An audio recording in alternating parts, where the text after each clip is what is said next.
Oi, eu me chamo Lúcia Pinheiro, sou psicóloga e estou finalizando o curso de especialização no Instituto Dédalus. E hoje nós vamos para o nosso 5º vídeo, dando continuidade ao capítulo de metodologia do livro de Fundamentos da Psicologia Complexa da Toni Wolff. Como pré-requisito categórico, a psicologia complexa adota a correlação complementar da consciência e do inconsciente. Consciente e inconsciente são os polos ou aspectos da psique e formam um contínuo heterogêneo, no sentido proposto por Riquet. Tem uma nota de rodapé sobre o que ele entende, sobre o que o Riquet entende como conceito de contínuo, e também tem uma nota ampliada que eu já vou trazer para cá para acrescentar no conteúdo aqui do livro. Riquet não entende o conceito de contínuo como algo temporal, mas como uma continuidade essencial. Todo ser espacialmente extenso, ou que abrange o intervalo de tempo, possui esse caráter de continuidade. Isso podemos chamar, em resumo, de princípio da continuidade de tudo o que é real. A realidade é heterogênea, pois nenhuma coisa ou processo é completamente igual a outro, mas apresenta uma marca especial, singular e individual. A realidade é um contínuo qualitativo heterogêneo, e as disciplinas empíricas têm como objetivo apreender essa realidade empírica. Em contraste, a física matemática apreende o mundo das quantidades puras e, assim, percebe a realidade como um contínuo homogêneo ou, ao realizar cortes conceituais, como um discreto, pelo qual a realidade sempre qualitativa é transformada em quantidade matemática.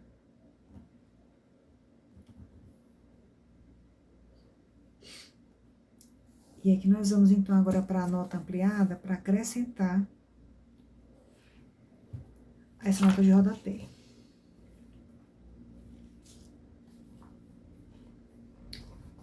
Ver capítulo 2, a versão do texto Função Transcendente, como está publicada no volume 8. Não é o trabalho original que Jung escreveu em 1916, mas uma revisão escrita por ele 42 anos depois. Jung escreveu este ensaio em alemão em 1916. Inexplicavelmente, o texto não foi publicado em 1957, quando, de acordo com Jung, foi descoberto pelos estudantes da C.G. Jung Institute e traduzido para o inglês por Pope, A.R. Pope, e com prefácio de James Hillman. Ele é publicado com o título de Função Transcendente pela Associação Estudante do Instituto C.G. Jung, e que foi chamado por Jung de sua primeira forma provisória. Em 1958, Jung consideravelmente revisa a versão original em alemão e publica em 1958 no livro, tem em alemão, Geist und Werk, uma coletânea de textos em homenagem aos 75 anos do editor Daniel Brode, incluindo um prefácio escrito especialmente para esta edição. O prefácio, junto com o trabalho revisado, foi então publicado no volume 8. Para a edição dos Collected Works, Jung reescreveu e ampliou o prefácio de 1958. O texto escrito por Jung em 1916, logo após seu rompimento com Freud e seu processo denominado confronto com o inconsciente, abre parênteses, que resultou ao longo de um longo período no Liber Novus, fecha parênteses, é tanto um evento formativo no desenvolvimento de sua psicologia e, sem dúvida alguma, uma descrição de sua própria experiência pessoal. Mesmo essa versão inicial, abre parênteses, escrita antes de qualquer trabalho de Jung sobre o inconsciente coletivo, arquétipo, o self e individuação, fecha parênteses, claramente estabelece as diretrizes do seu pensamento acerca da onipresença do inconsciente, seu relacionamento compensatório com a consciência e sua natureza sintética. O escrito de 1916 também anuncia o conceito de um diálogo entre o consciente e inconsciente.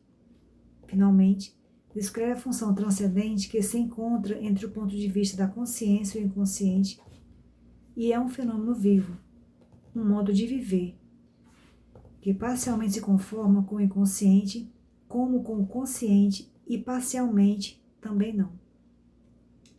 Embora o texto original tenha sido esquecido e passado um tempo morando no fundo de uma gaveta, o conceito de função transcendente foi discutido e desenvolvido posteriormente através dos trabalhos, cartas e seminários de Jung, que não perde muito tempo e logo no início do texto define o que ele chama de função transcendente. Por função transcendente não se deve entender algo de misterioso e, por assim dizer, suprassensível ou metafísico, mas uma função que, por sua natureza, pode se comparar com uma função matemática de igual denominação, e é uma função de números reais e imaginários. A função psicológica e transcendente resulta da união dos conteúdos conscientes e inconscientes. Um outro trecho mais à frente no texto é importante na questão da definição da função. Na sua discussão sobre a relação entre a consciência e o inconsciente, Jung escreve: a tendência do inconsciente e da consciência são os dois fatores que formam a função transcendente. É chamada transcendente porque torna possível, organicamente, a passagem de uma atitude para outra, sem perda do inconsciente. A função é chamada transcendente porque ela possibilita um sujeito a transcender sua atitude e chegar a uma nova. A função potencializa o crescimento psicológico. Um outro ponto importante é que este movimento ocorre de forma orgânica. Isso prefigura outro tema. A função transcendente e a transformação que ela possibilita é um processo natural, produzindo mudanças no curso normal dos eventos psíquicos.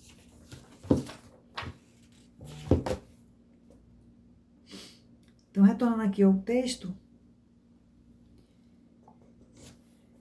que o Jung vai dar continuidade agora, fazendo a correlação complementar da consciência do inconsciente.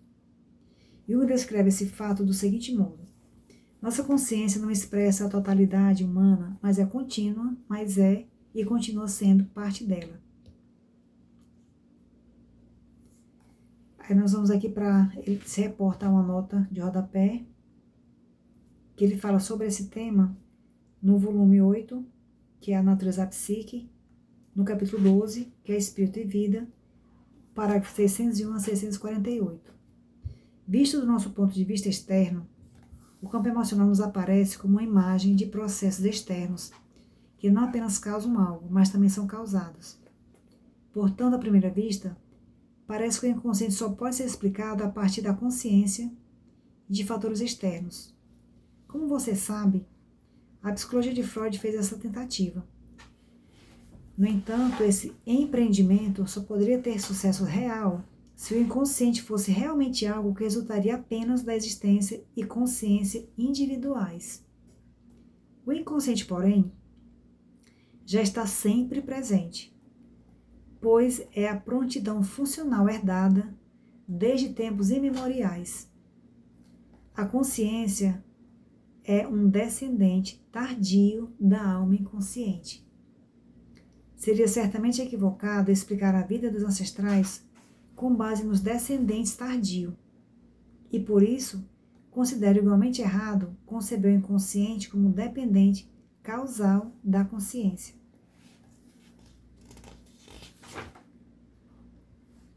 E agora ele vai explicar o que é a consciência.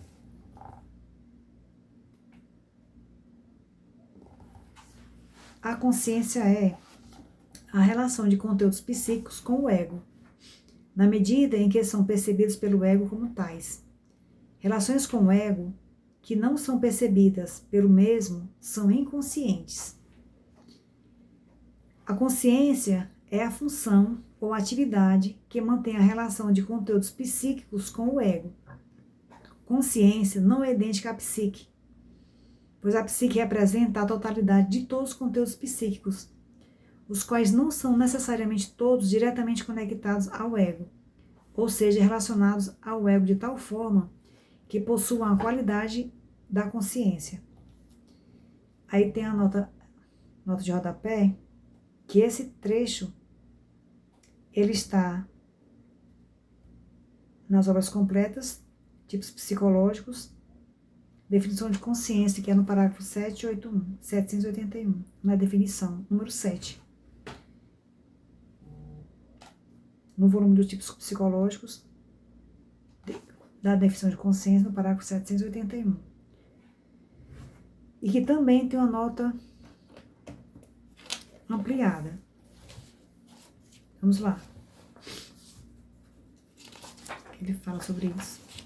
Estranhamente, em relação à declaração paradoxal sobre o objeto de pesquisa em psicologia, há um conhecimento paralelo crítico-científico, que consiste no objeto oposto da psicologia, a saber, a física teórica. A luz, vista de um lado, parece completamente como ondas, mas de outro, completamente como as menores partículas. Algo como um pente que, dependendo da direção de onde observamos, aparece ora como uma linha de picos, ora como uma barra sólida. Uma analogia parcial nos é fornecida pelo movimento das ondas do mar. Podemos observar a água do mar tanto do ponto de vista estatístico quanto do individual. Estaticamente, ela é composta por ondas, mas individualmente por moléculas. E da mesma forma, a luz, vista de forma estatística, exibe muitas propriedades de ondas, enquanto individualmente exibe propriedades de corpúsculos. Veremos que existe uma imagem exatamente complementar para elétrons e prótons. Eles se comportam como corpúsculos quando se movem livremente pelo espaço e como ondas quando colidem com a matéria. Existe uma teoria matemática completa que demonstra que a imagem de partícula e a imagem de onda são duas formas diferentes de uma mesma realidade física. Sir James Jeans, traduzido por Helene e Lothar Nordheim, na edição alemã em 1934. Esse relato foi tirado de lá. O importante do ponto de vista metodológico é que a consciência ocidental é capaz de formar conhecimentos de natureza paradoxal e, para adicionar à psicologia, de suportá-los psicologicamente. James Hopwood Jeans, um matemático, físico e astrônomo britânico, nasceu em 11 de setembro de 1877. Nas décadas de 1910 e 1920, Jeans desempenhou um papel importante ao aplicar a teoria quântica à astrofísica e desenvolver modelos matemáticos sofisticados sobre o comportamento dos gases em estados condensados, ou seja, estrelas. No entanto, Jeans teve uma série de disputas amargas com outro grande nome de Cambridge em estrutura estelar, Arthur Eddington, e após um confronto desagradável em 1929, Jeans simplesmente abandonou a astrofísica e passou a escrever livros populares sobre astronomia e cosmologia para o público. Um dos mais conhecidos desse livro é The New Background of Science, Cambridge University Press, 1993, e é a sua tradução em alemão que Tony Wolff usa para a citação acima. Retornando aqui ao texto.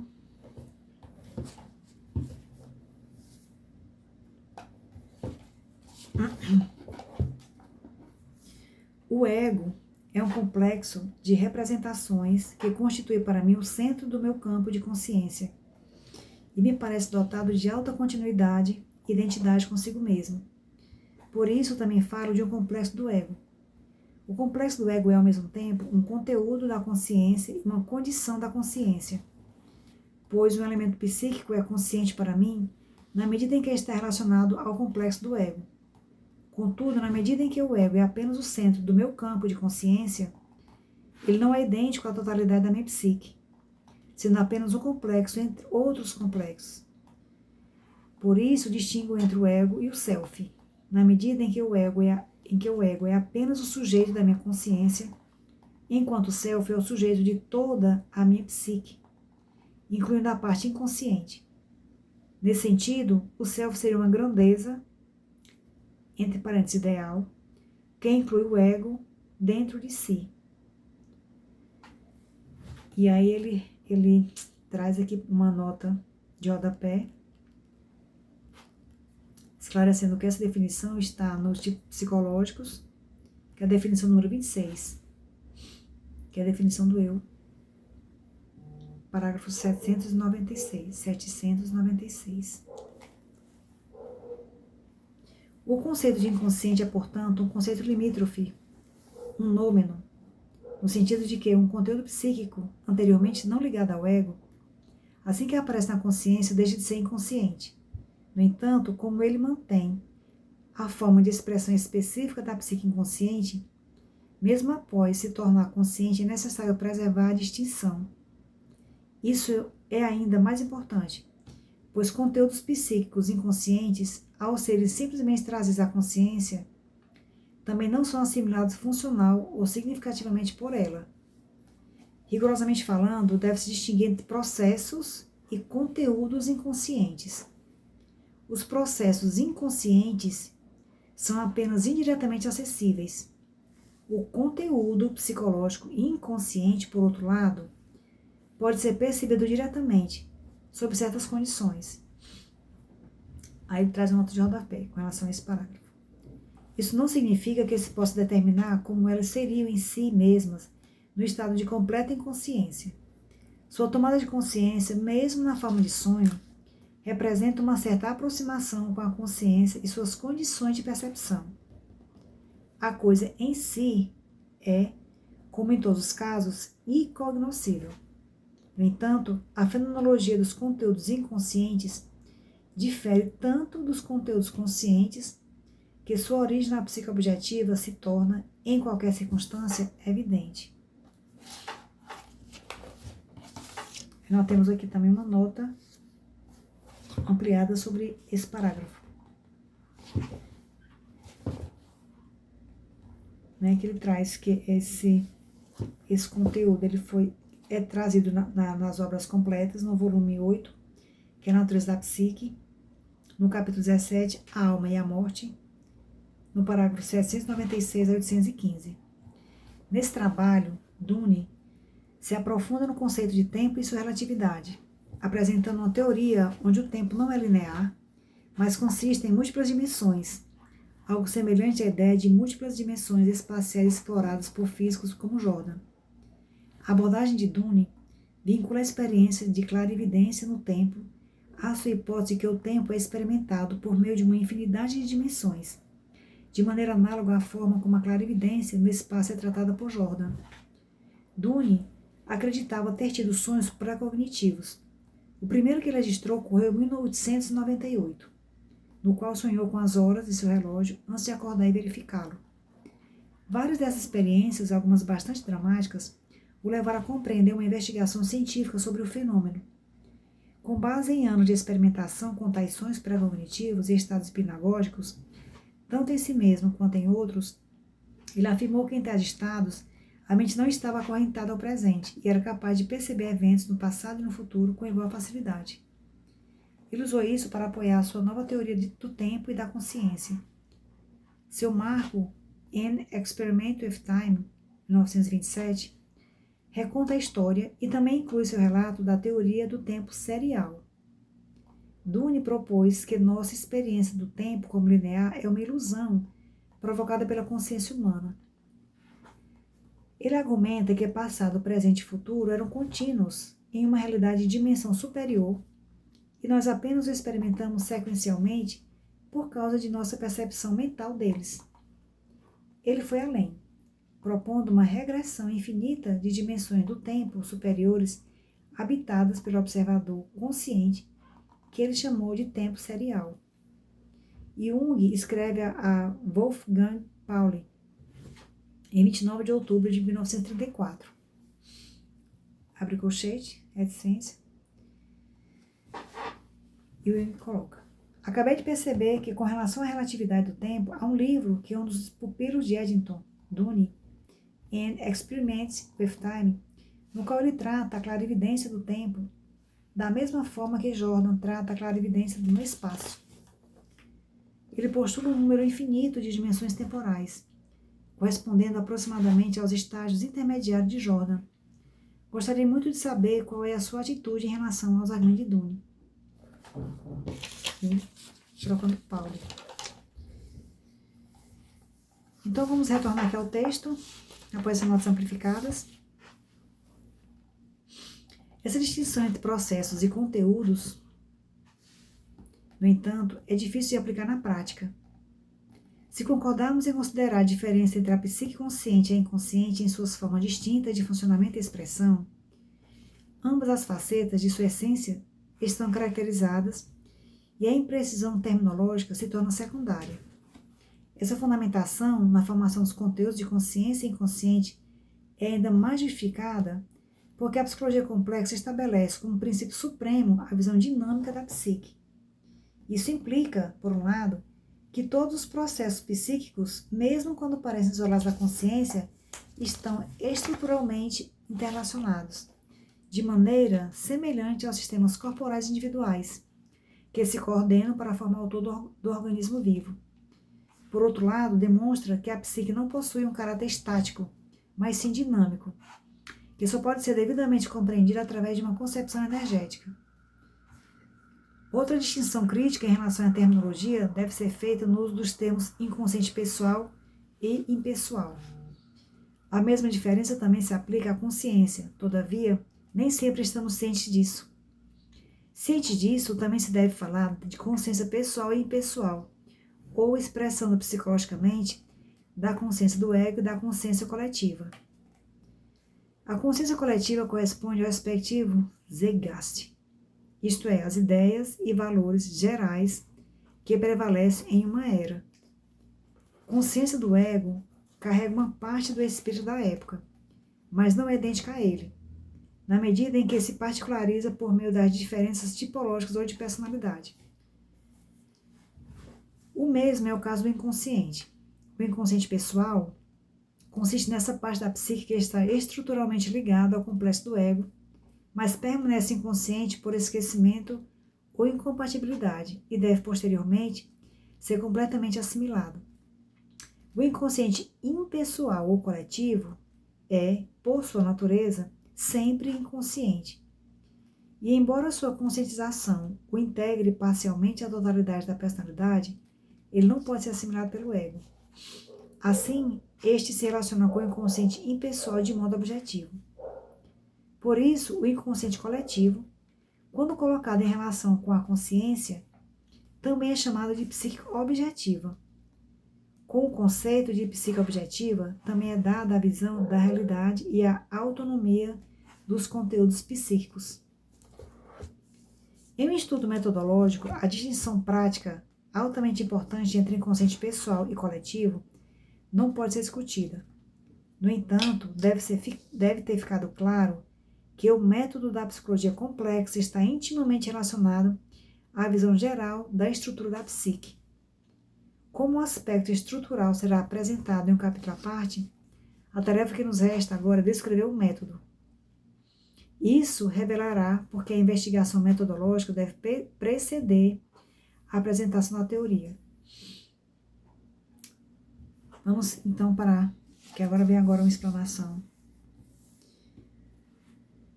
dessa metodologia.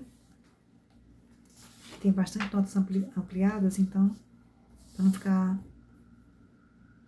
ter que cortar o raciocínio no meio do vídeo. Tá bom? Então, a gente se vê.